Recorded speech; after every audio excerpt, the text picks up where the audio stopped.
Everyone. Today I'm going to show you that how you can build your own operating system just by using 35 command. So this operating system will be based on the Arch Linux. Why Arch? Because it is super light, so I'm just going to use that. You need an Arch Linux ISO. For that you need to go to your web browser, type Arch Linux, and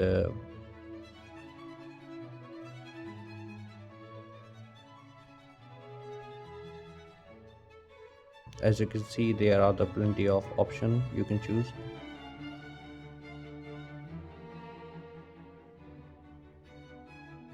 I'm going with an India because I'm in India. So once you have downloaded your ISO, then you can use USB or optical drive to make it bootable. But in my situation, I'm using the Oracle VirtualBox. So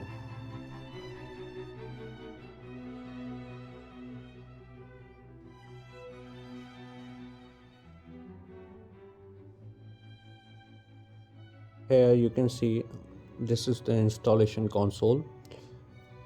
You can also install it by using the SSH.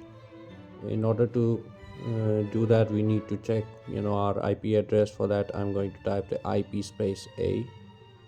As you can see, my IP address is highlighted in a violet color. You can also use the IWCTL for the Wi-Fi, but right now I'm not using any Wi-Fi, so I don't need it. So now we need to create a partition where we can install our operating system. So first we're gonna check it by typing the lsplk, and as you can see, there is a tree showing by one is loop O, second STA, and third is SRO. So we're going to format the STA by using the gdisk.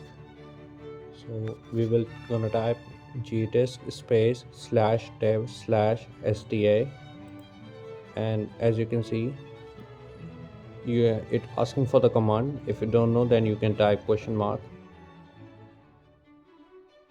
press enter. As you can see, all the options are visible now. So we need to create a new partition. So for that, we're gonna type n and then gonna press enter. As you can see, it's asking for the partition number. We're gonna leave it default, press enter. First sector default, press enter, and then it's gonna ask for the last sector. In that, we're gonna type plus 512 MB and make sure the MB is in capital or else it won't work. Then press enter.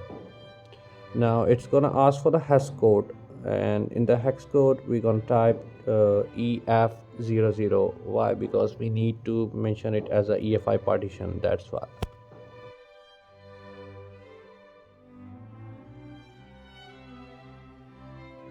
We're gonna type again n, then enter, then enter, then enter, again enter. Now the second partition is also created. We need to write it on the disk. For that, we're gonna type W, then again Y, enter, and it's been completed. So if you can see by tapping the lsplk, as you can see, there are the two partitions, STA1 and STA2. So we need to format it, and for that we're going to type the mkfs.fat space dash f32, because we need to format in a FAT32 format, space /dev /STA1, then enter. And again, for the second partition, we're going to type the mkfs.ext4, because ext4 is a Linux extension, space /dev /STA2. Now we're gonna hit enter, Y, enter, and it's done. Now we need to check by tapping the lsplk. As you can see, everything is done, to partition formatted. Now we need to mount it. For that, we're gonna type the mount space /dev /STA2 space /mnt. mnt will be the directory in which we're gonna install the entire operating system, and we need to make a directory. We're gonna type the mkdir space /dev, it will be the mnt /boot And again we need to create a mkdir/mnt/boot/EFI. Why EFI? Because we need to install the bootloader, and lsplk, as you can see, it's showing the mount on the SDA2. Now we need to mount the SDA1 with the EFI directory which we have just created. For that we're going to type the mount /dev/SDA1 space /mnt/boot/EFI. Hit enter. Now we'll check. You'll see that each and everything is mounted. Now we need to install. For that we're going to type backstrap space /mnt, and we need to type base linux firmware AMD-U code. If you have an Intel processor, then you're going to type the Intel-U code, but in our case we're going to use the AMD, so AMD-U code, git nano, and enter. These are the basic packages which are necessary to install your operating system. If you don't, then it won't gonna work, so it will gonna take time, and I'm just skipping it.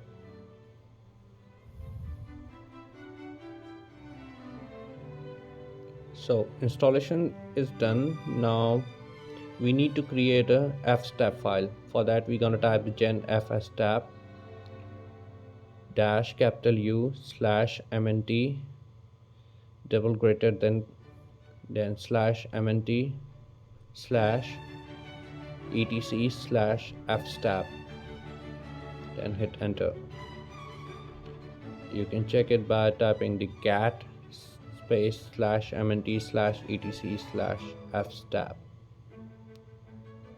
and as you can see, 2 drives have been mentioned, and we need to go to the chroot. For that we're going to type the arch-chroot space /mnt. Now the prompt has been changed and we are in the chroot, and now we need to create a swap file. For that we're going to type fallocate space -l space 8 gigabytes, you can change it, space /swap file, hit enter. Now we need to give a permission. For that we're going to type chmod space 600 space /swap file, then hit enter. Now we need to give it a UUID. For that we're going to type the mkswap/swap file. Now we need to activate it by typing swap on space /swap file. Now you need to add it in fstab because it won't gonna show in the PC. So for that we're gonna type the nano space /etc/fstab. Now in the last bottom line you need to add, so press enter 2 times, then /swap file. I need to make sure that 2 lines, /swap file, then space none space swap space default space 0 space 0. Now write it out by Ctrl+O, and then type Y, and now exit by Ctrl+X. Yes, clear it out. You can check by typing cat space etc/fstab. As you can see, the last line, swap file. Now we need to create a mkinitcpio space -p space linux. Now this will update your Linux image, whatever changes we have done so far. So it's updating. It's not gonna take so much time. So once we are done with this, now I really going to short your time. I have created some script on the GitHub, so you need to download it by typing git space clone space https://github.com/kushagravishan, this is my username, /arch for all. Now hit enter.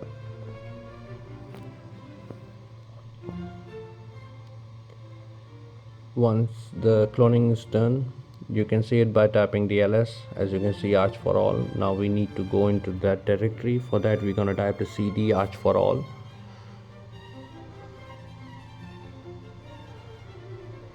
Now again type ls. So sorry, yeah, my bad. ls, so that you can see there are the bunch of files we need to edit it. We need to edit the base UEFI because system is in UEFI. So I'll make another video for the MBR. As you can see, nano slash base dash EFI. Now remove the line where it mentioned the key map because it's mentioned for the another PC. You can check that. Now change the password for the root. Make sure you do not touch with the chpasswd because it's a command. If you change that, you won't be able to change your password. You can change your PC name here. I'm gonna type the my PC, and you need to remove the reflector because we have downloaded from a particular mirror site like India, so we don't need the reflector. And you will find here in this line, just go to the right side and just before ACPI you will find the reflector. Remove that. And below I have commented two things. If you have NVIDIA graphic card, you can just uncomment it, and if you have AMD, you can do vice versa. Now this is the most important. You need to add a add slash EFI because we have mounted the EFI, and this script is also like copy paste for the MBR2. So yeah, boot slash EFI. Now the last thing, as you can see in the bottom, they are the bunch of system CTL enable. They are the services, but below that you can see user add. Now you can change it with your name, and don't forget to use the small letter because it won't accept it. Now the password here also for your user account. Now add user mod. Here you also need to change with your name. Now most important thing, in the last line we need to add your name over here so that you can get a sudo is like the privileged elevated privilege kind of thing. So write it out. Now exit it. Now we need to make it executable by typing the chmod space +x base dash uefi dot sh. Now run it by /base dash uefi. Now it will gonna download. Now it will gonna download each and everything. As you can see, just keep hitting enter. Everything is default.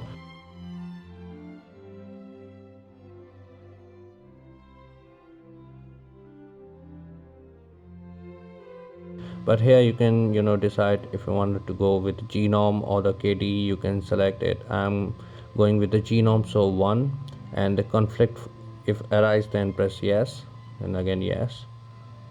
So they are the different types of desktop environment. Just do the Google and choose one. I'm going with the GNOME, so that's why I just keep everything default. Just keep hitting enter. You will end up with the interface like the Ubuntu if you has used one.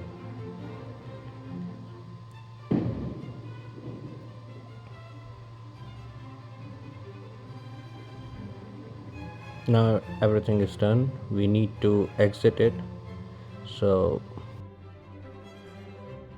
oh sorry, my bad.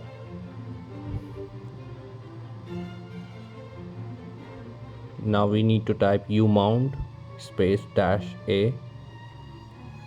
Now we need to reboot it. Now remember, your operating system is installed. If you don't want to use a graphical user interface, you can just skip my video over here. But here we almost here. I mean, completed all the tasks.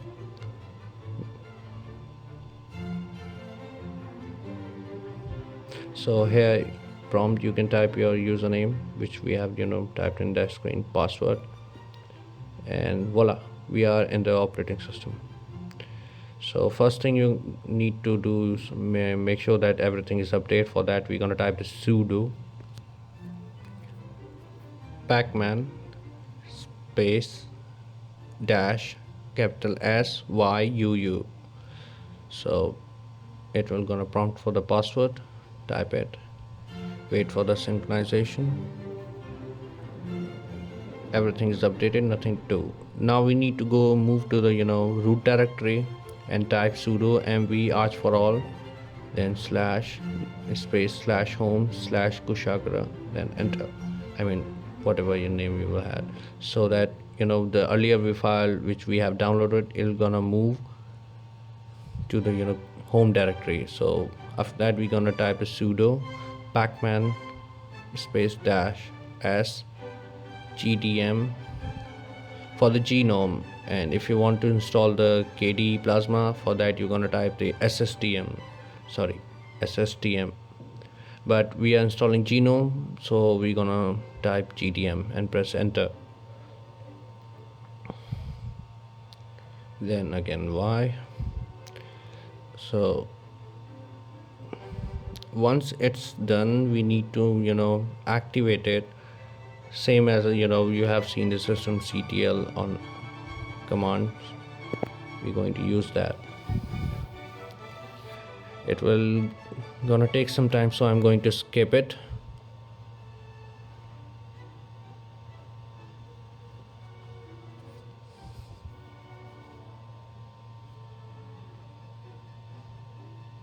So it's installed now. Now we need to activate it by typing the systemctl enable GDM for genome. And remember, if you have typed the SSTM, then you're gonna type the SSTM, but we download the GDM, so GDM. It will prompt for the password, then again hit enter. Now we need to install the desktop environment. For that, we're gonna type the sudo pacman space dash s. For genome, we're gonna type the genome, and for the KDE Plasma, you're gonna type the plasma space KDE applications.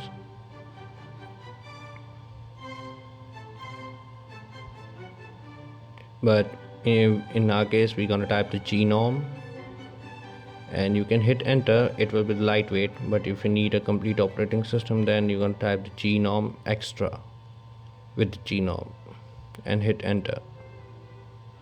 Again enter, then again enter, again enter. I mean, if you want to change, then you must be an advanced user.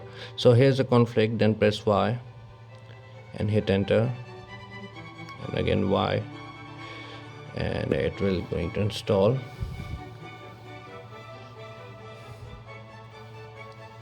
Again, this will gonna take time, so I'll be skipping it. Once it's done, then there is nothing you need to do. Yeah, I mean, everything is done now. Your operating system is ready to use. You have each and everything at your disposal, like virtual machine, music player, media, anything. So type reboot now, and this time we will enter in the graphical user interface, the desktop environment which we have just installed, which is genome.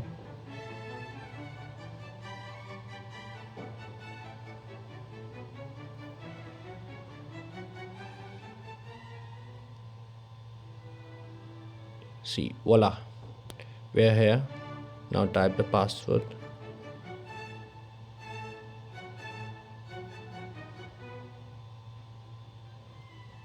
So it's a bit a kind of laggy because I'm using on a virtual machine, but if you use it natively, then it will be damn too fast. So files, now let me show you the settings. I mean, as you can see, we have each and everything you need. So in the settings, about, As you can see, it's a virtual machine. We have 8K, each and every detail you have. Genome version 43.1. So hope you guys like it. You can change the entire operating system again with the following scripts.